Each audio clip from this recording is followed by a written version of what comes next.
그녀는 천년에 한 번 나타나는 수련기이한 재능을 가졌지만 그러나 총리의 아들과 결혼하고 싶지 않아. 의외로도 다른 차원에서 강한 자가 소환되었다. 이 강한 자는 상황을 제대로 이해하지 못한 채 여왕과 빠르게 결혼했다. 며칠 후의 군신회의에서 여러 명의 대신들이 그에 대해 논의하기 시작했다. 대신들은 여왕이 북경에 갇혔다가 공경에서 벗어나 체수를 향상시켰다는 이야기를 들었다. 여러 대신들은 여왕이 9단계로 승급한 것을 축하했다. 여왕은 역시 대여망조에서 천년에 한 번 나타나는 재능이었다. 그러나 오늘의 회의에서 대신들은 더 많은 관심을 왕자에게 기울였다. 소문에 의하면 왕자는 먹고 마시고 놀기만 하고 배우거나 능력이 전혀 없는 쓰레기라고 한다.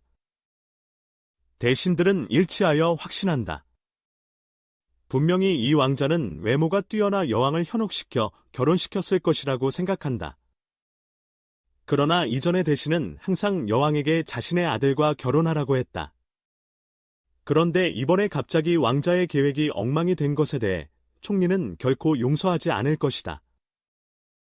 방금 들어온 총리는 이 대화를 들었다. 총리는 냉소적인 말에 분개했다. 그리고 오늘 대궐에 있는 용의자 목소리 옆에는 또 다른 자리가 생겼다.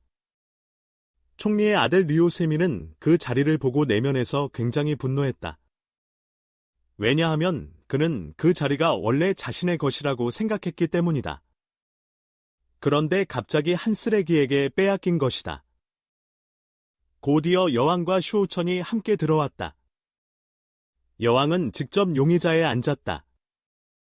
그러나 슈우천은 자리 옆에 있는 의자를 보고 내면에서 망설임이 있었다. 왜냐하면 다른 의자의 문양은 불로초이며 전통적으로 불로초는 여성을 나타낸다.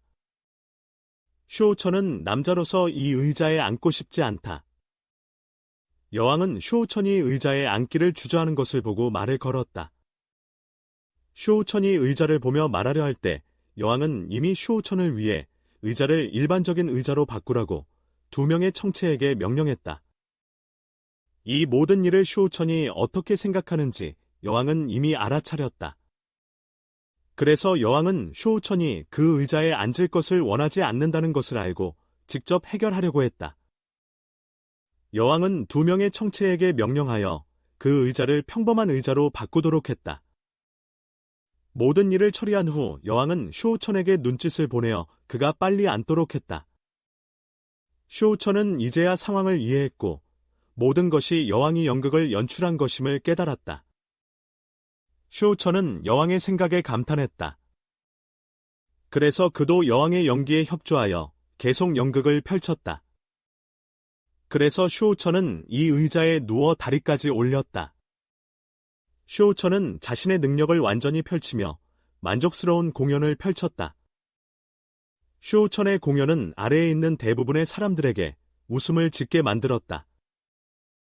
여왕의 청체들은 중요한 일을 각 대신에게 말하도록 했다. 총리가 먼저 일어나 여왕에게 상의하고 싶은 중요한 일이 있다고 말했다. 여왕은 총리가 오늘 뭔가를 할 것이라는 것을 예상했다. 그런 다음 총리는 업무를 보고하기 시작했다. 슈우천은 옆에서 총리의 보고를 듣고 있었고 슈우천은 총리가 꽤 유능한 인물이라고 생각했다. 총리의 언사와 일처리 능력이 뛰어나게 보였으며 그는 남경에 대한 일도 분명하게 말할 수 있었다. 대염 황조가 빠르게 발전하는 것은 분명히 이 총리와의 밀접한 관련이 있을 것이다. 그러나 능력이 강한 만큼 그가 야심을 키우면 여왕이 왕실의 권리를 다시 찾는 것은 어려울 것이다. 실제로 업무 보고를 마친 후 총리는 곧바로 슈우천을 괴롭히기 시작했다.